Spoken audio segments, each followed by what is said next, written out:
எல்லாருக்கும் வணக்கம். இன்னைக்கு ரொம்பவே சூப்பரான ஒரு தன்னம்பிக்கை கதையை தான் நம்ம பார்க்க போகிறோம். கடலை வற்ற வைத்த குருவி. ஒரு கடலோரம் பகுதியில் ஒரு மரம் இருக்கு. அந்த மரத்தோட ஒரு கிளை மிகவும் நீண்டு வளர்ந்துருக்கு. அதாவது அந்த கிளை மேலேருந்து கீழே பார்த்தோன்னா கடல் இருக்கும். அந்த அளவுக்கு நீளமாக வளர்ந்துருக்கு. அங்கே ஒரு குருவி கூடு இருக்குது. 2 குருவி, ஆண் குருவி பெண் குருவி இருக்குது. அதோட முட்டைகள் போட்டுருக்கு. ஒரு 4 முட்டைகள் போட்டுருக்கு. ஸோ அந்த குஞ்சு எப்போ பொரிக்கும் அப்படின்னு சொல்லிட்டு ஆவலோட அந்த ஆண் குருவியும் பெண் குருவியும் காத்துட்ருக்கு. அந்த நேரத்தில் ஒரு பயங்கரமான புயல் காற்று, மழை, இடி, மின்னல் அப்படின்னு அந்த கூடு இருக்கு இல்லையா, அந்த கூடு அப்படியே கடலில் விழுந்து மூழ்கிடுது. அந்த 2 குருவிங்களுக்கும் என்ன பண்ணுறது அப்படின்னு ஒன்றுமே புரியல. அப்படியே பதச்சு போயிட்டு அது எங்கே முழுகுச்சோ அந்த கடல் மட்டத்தோட மேலே நின்று கீச் கீச் அப்படின்னு குரல் கொடுத்துட்டு இருக்கு. பாவம் அந்த குட்டி குருவிங்களால் என்ன பண்ண முடியும்? அப்போ அந்த பெண் குருவி சொல்லிச்சான், ஐயோ நம்ம முட்டைகளெல்லாம் நம்ம பார்த்தே ஆகணும், இல்லைன்னா நான் உயிர் வாழவே மாட்டேன், நான் இறந்து போயிடுவேன் அப்படின்னு சொல்லிச்சான். அப்போ அதுக்கு அந்த ஆண் குருவி சொல்லிச்சான், இல்லை நம்ம முட்டைகளை நம்ம திரும்பி பார்க்கறதுக்கு காப்பாற்றுறதுக்கு ஒரே ஒரு வழி இருக்குது அப்படின்ச்சான். என்ன வழி அப்படின்னு கேட்டால், இந்த கடலையே நம்ம வற்ற வச்சுட்டா நம்ம முட்டைகளை ஈஸியாக கண்டுபிடிச்சிடலாம் அப்படின்னு சொல்லிச்சான். அப்போ அந்த பெண் குருவி கேட்டுச்சான், இவ்வளோ பெரிய கடலை எப்படி நம்ம வற்ற வைக்கிறது அப்படின்னா, அதுக்கு அந்த ஆண்குருவி சொல்லிச்சான், நம்ம முட்டைகள் குஞ்சு பொரிக்கிறதுக்கு இன்னும் சில வாரங்கள் ஆகும். அதுக்குள்ள நம்மளுடைய அலகு, அதாவது அது வாய் இருக்கு இல்லையா, வாயால் எவ்வளோ தண்ணி முடியுமோ அந்த தண்ணியை வாய்க்குள்ளே எடுத்துக்கிட்டு போய் வேற பக்கமாக போய் நம்ம கொட்டிடலாம். அந்த மாதிரி நம்ம தொடர்ந்து பண்ணோம் அப்படின்னு பார்த்தோன்னா கடல் வற்றிடும். ஸோ அப்போ நம்ம அந்த முட்டையை நம்ம காப்பாற்றிடலாம் அப்படின்னு சொல்லிச்சான். அவ்வளோ நம்பிக்கையாக சொல்லிச்சான்.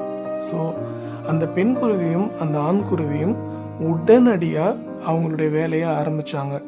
தன்னோட வாய்க்குள்ளே எந்த அளவு தண்ணி பிடிக்குமோ அந்த அளவுக்கு தண்ணி, அதாவது ஒரு குட்டி குருவி, அந்த குட்டி குருவியோட வாய்க்குள்ளே எவ்வளோ அளவு தண்ணி பிடிக்கும் அப்படின்னு நீங்களே பார்த்துக்கோங்க.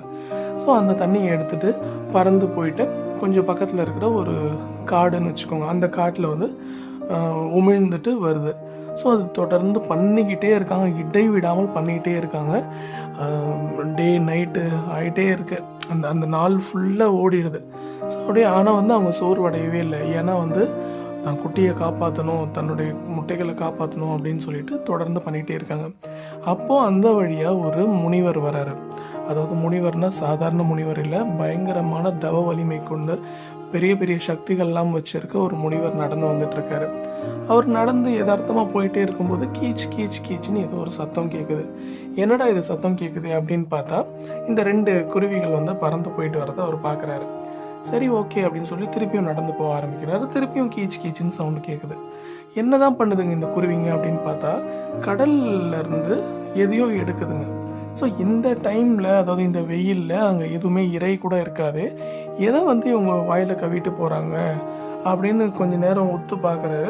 ஸோ அது தொடர்ந்து ஒரு விஷயத்தையே பண்ணுது அப்படின்றத அவர் கவனிக்கிறாரு. இங்கேருந்து எதையோ எடுக்குது, திருப்பியும் வேறு எங்கேயோ போய் கொட்டுது. ஸோ அவர் என்ன பண்ணுறாருன்னா கண்களை மூடி தன்னோட ஞான திருஷ்டியில் என்ன பண்ணுறாரு, என்ன நடந்துச்சு அப்படின்றத தெரிஞ்சுக்கிறாரு. அப்போ தான் அவருக்கு எல்லா விஷயமும் தெரியுது. அவங்க ஒரு குடும்பமாக வாழ்ந்து வந்தாங்க, அவங்களுக்கு முட்டைகள்லாம் போட்டிருந்தாங்க. இந்த மாதிரி புயல் சூறாவளியில் அந்த கூடு கடலில் மூழ்கிடுச்சு அப்படின்றது எல்லாத்தையுமே பார்த்துட்டு ரொம்ப ஃபீல் பண்ணுறாரு. அப்போ அவர் ஒரு விஷயத்தை கவனிக்கிறாரு. என்ன அப்படின்னா, தன்னுடைய முட்டைகள் கீழே விழுந்துருச்சு அப்படின்னு சொல்லிட்டு அதை எப்படியாவது காப்பாற்றணும் அப்படின்ற அந்த தாயோட பதப்பதைப்பும், கடலையே வத்த வச்சாவது நம்ம குழந்தைங்களை காப்பாற்றிடலாம் அப்படின்னு இருக்க அந்த தந்தை குருவியோட தன்னம்பிக்கையும் பார்த்து மனம் நெகிழ்ந்து அவர் என்ன பண்ணுறாரு அப்படின்னு பார்த்தீங்கன்னா, அவருடைய தவ வலிமையால் கைகளை உயர்த்தி கடவுளை வேண்டிக்கிட்டாரு. அப்போது கடல் நீர் மட்டம் ஒரு சில அடிகள் உள்வாங்குச்சு. அந்த உள்வாங்கின உடனே அந்த முட்டைகள் கீழே விழுந்திருந்திருக்கு இல்லையா, அந்த கூடு தெரிய ஆரம்பிச்சிருச்சு. அப்போ அந்த பார்த்த குருவிகள் அவ்வளோ சந்தோஷப்பட்டு ஆளுக்கு 2 முட்டையாக எடுத்துக்கிட்டு அங்கேருந்து பறந்து போச்சுங்க. பறந்து போய் இன்னொரு இடத்துல கூடு கட்டி அங்கே வந்து அதை பத்திரமா வச்சுச்சுங்க. அப்போ அந்த ஆண்குருவி சொல்லிச்சான், பாத்தியா நான் சொன்னது நடந்துச்சா, என்னைக்காவது ஒரு நாள் இந்த கடலை வத்த வச்சிரும், நம்மளோட முட்டைகளை காப்பாற்றிடும்னு சொன்னோம் பார்த்தியா அப்படின்னு சொல்லிட்டு ரொம்ப பெருமையாக சொல்லிச்சான். அதை பார்த்து அந்த முனிவர் வந்து ரொம்ப சந்தோஷமாக சிரிச்சுக்கிட்டே போயிட்டாராம். இந்த கதையை ஏன் சொன்னோம், இந்த கதையிலேருந்து நம்ம என்ன தெரியுது அப்படின்னு பார்த்தீங்கன்னா, உண்மையாகவே அந்த முட்டையை வந்து கண்டுபிடிச்சது யார், அந்த குருவிங்களா இல்லை அந்த முனிவரோட சக்தியா? நீங்கள் யோசிச்சு பார்த்தீங்கன்னா முனிவர் யாருன்றதே அந்த குருவிங்களுக்கு தெரியாது, முனிவருக்கு இருக்கிற சக்தினா என்னன்னே வந்து அந்த குருவிங்களுக்கு தெரியாது. ஸோ முனிவர் அந்த சக்தியை பயன்படுத்தினது அந்த குருவிங்களுக்கு நிச்சயமாக தெரியாது. அதே மாதிரி அந்த குருவிங்க தொடர்ந்து விடாமுயற்சியோட அதை வந்து கடலை வற்ற வச்சு அவன்ட்டு தொடர்ந்து அவங்க அந்த செயலை செஞ்சிட்டே இருந்ததுனால தான் முனிவர் வரும்போது அவர் நின்னார், அதை கவனிச்சார். ஸோ இதுலேருந்து நம்ம என்ன சொல்ல வரோம் அப்படின்னு பார்த்தீங்கன்னா, உங்களுடைய வேலைகளை நீங்கள் செஞ்சுக்கிட்டே இருங்க, தன்னம்பிக்கையோடு செய்யுங்க. யார் என்ன சொன்னாலும், உன்னால் அது முடியாதுன்னு சொன்னாலும் உங்கள் மனசுக்கு தெரிஞ்சிச்சுன்னா கண்டிப்பாக அதை செய்யுங்க. நீங்கள் நினச்சி கூட பார்க்க முடியாத அளவுக்கு அது வந்து நிஜமாகும். ஒரு பெரிய அதிசயம் உங்கள் வாழ்க்கையில் நடக்கும். ஸோ நீங்கள் நம்புங்க, நிச்சயமாக செய்யுங்க, அது நிச்சயமாக நடக்கும். நன்றி, வணக்கம். இந்த கதை உங்களுக்கு பிடிச்சிருந்துச்சுன்னா உங்கள் நண்பர்களுக்கு ஷேர் பண்ணுங்கள். தேங்க்யூ.